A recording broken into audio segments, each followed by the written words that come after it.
अमी और विपुल जी ऑस्ट्रेलिया से। राधे राधे। राधे राधे। राधे राधे महाराज जी। चरण स्पर्श। महाराज जी, हम 10 साल से निसंतान हैं। मेडिकल की सहायता से भी संतान की प्राप्ति नहीं हुई। 1 साल से आपको यूट्यूब पर सुन रहे हैं, जिससे समझ में आया कि जीवन का असल उद्देश्य भगवत प्राप्ति ही है। पर फिर भी मन कभी-कभी संतान के लिए विचलित हो जाता है। आप आगे का मार्गदर्शन करें, कैसे मन को पूरी तरह राधा नाम में लगाएं?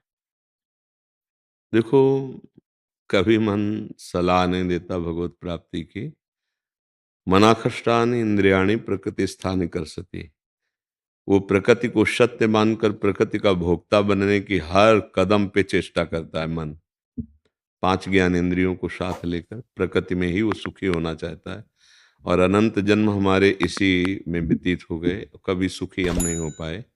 आज हमें अवसर मिला मानव देह में, सत्संग के द्वारा पता चला कि हम परमात्मा के अंश हैं। परमात्मा की प्राप्ति से ही हमें विश्राम मिलेगा।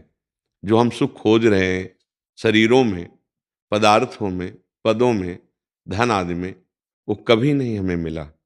आप जितना धन का लक्ष्य किए उससे कई गुना किसी के पास है। आप जो भोग की कल्पना करते हैं वो किसी के पास है, लेकिन वो भी असंतुष्ट है। देवराज इंद्र भी भोगों से असंतुष्ट हैं।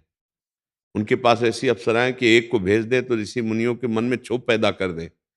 वो ऐसे अप्सराओं का स्वामी होते हुए भी गौतम ऋषि के आश्रम में जाता है और उनकी पत्नी अहिल्या के साथ गौतम ऋषि बनकर गंदा आचरण करने की चेष्टा की। इसका मतलब त्रिभुवन पति को भी भोगों से तृप्ति नहीं है। क्यों? जब तक भगवान के चरणों में चित्त नहीं जोड़ा जाएगा तो किसी को भी कोई भी भोग संतुष्ट नहीं कर सकता। अब अगर पुत्र होता है तो हमारा कर्तव्य बन जाता है, अगर पुत्र नहीं है तो हमारा परम कर्तव्य बनता है। दोनों मिलकर अब गोपाल जी को अपना माने, गोविंद को अपना माने और आजीवन भजन करके भगवान को प्राप्त हो तो मातृ ऋण, पितृ ऋण, देव ऋण, सब ऋणों से मुक्त हो जाओगे। भागवत में एकादश स्कंद में वर्णन है कि जो मेरा भक्त है वो समस्त ऋणों से मुक्त हो जाता है। इसलिए तुम्हें चिंता नहीं करनी। पुत्र नहीं है तो हम भगवान को सीधे बनाते हैं। वात्सल्य भाव से भगवान की उपासना करके हम भगवान को प्राप्त होते हैं। हमें कोई चिंता का विषय नहीं।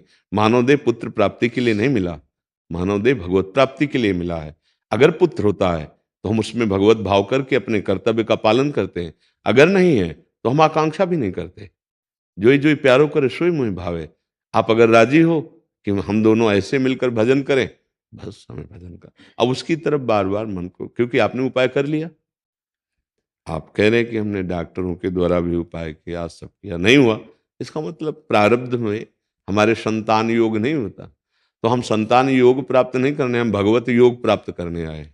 अगर संतान हो जाती है तो उसकी भी सेवा करके भगवत योग ही प्राप्त करना है। हमारा लक्ष्य भगवत योग प्राप्त करना, भगवत प्राप्ति करनी। तो आपको निराश नहीं होना, मन की सलाह पे नहीं मानना। मन तो बहुत गंदा सलाहकार है, क्या क्या कोई अच्छी सलाह देता है।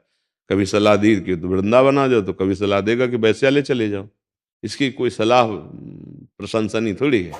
हमको शास्त्र सम्मत सलाह चाहिए।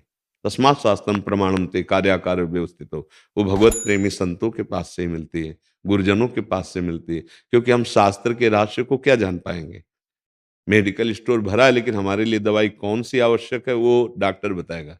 ऐसे ही शास्त्र मेडिकल स्टोर हैं, सदगुरु वैद्य हैं, वो हमको देखकर हमारे अनुसार अब आपको चिंता नहीं करनी, पुत्र की चिंता नहीं करनी। अब आपको चिंतन करना है।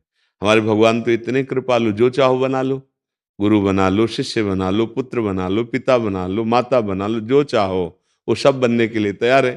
तो उनको अपना बना लो, मित्र बना लो, पुत्र बना लो, जो चाहो बना लो।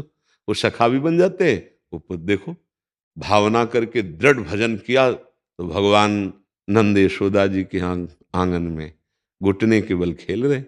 दशरथ कौशल्या जी के यहाँ राम रूप में अयोध्यानाथ के भवन में खेल रहे। तो हमें चिंता नहीं करनी। वस्तुतः भगवान ही आते हैं पुत्र रूप में, क्योंकि शरीर पांच भौतिक होता है, तत्व तो भगवान ही होते हैं।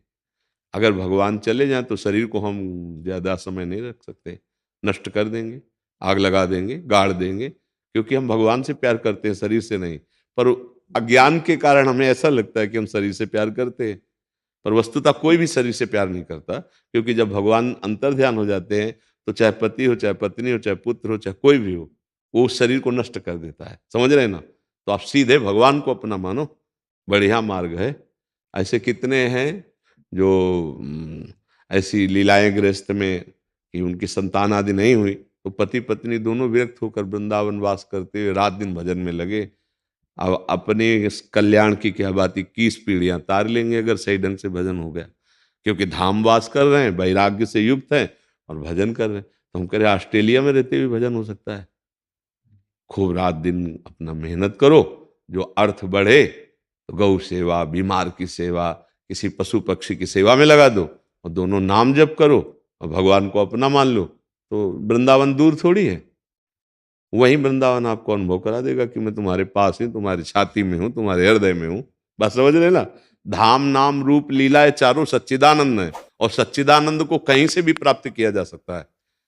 उसके लिए किसी स्थान विशेष की जरूरत नहीं। जहां से कहो सो कहां, जहां प्रभु नाही, ते समाज गिरजा में रहू, अवसर पाई बचन एक कहू, हरि व्यापक सर्वत्र समाना, और प्रेम ते प्रगट होए मैं जाना। अगर प्रेम ऑस्ट्रेलिया से प्रकट हो जाए तो वहीं ऑस्ट्रेलिया में वृंदावन दिखाई देने लगेगा आपको, वहीं प्रिया प्रीतम दिखाई देने लगे। तो खूब नाम जप करो, मस्ती से रहो, बस चिंता मत करो, चिंतन करो। मनुष्य जीवन किसी अभाव से युक्त होकर जलने के लिए नहीं मिला, हर अभाव को काट कर भाव की प्राप्ति करके परमानंद में डूबने के लिए मिला। कोई भी अभाव हमें असंतुष्ट नहीं कर सकता। हमारे पास धन नहीं, हमारे पास पुत्र नहीं, हमारे पास पत्नी नहीं, हमारे पास ये नहीं, हमारे पास यही अभाव है। अगर कुछ नहीं है तो मेरे पास भगवान है, जिन्होंने सब कुछ बनाया है। मैं उनका नाम जप करूंगा, उनका चिंतन करूंगा, उनको प्राप्त कर लूंगा। जिनके प्राप्त करने के बाद कुछ प्राप्त करना बाकी नहीं रहता। मेरे जीवन का लक्ष्य भगवान बड़ी कृपा की, जो मुझे ऐसा कर दिया कि अब एक ही रास्ता रह गया, केवल भगवत प्राप्ति। बड़े कृपालु हैं, ऐसा सोचना चाहिए।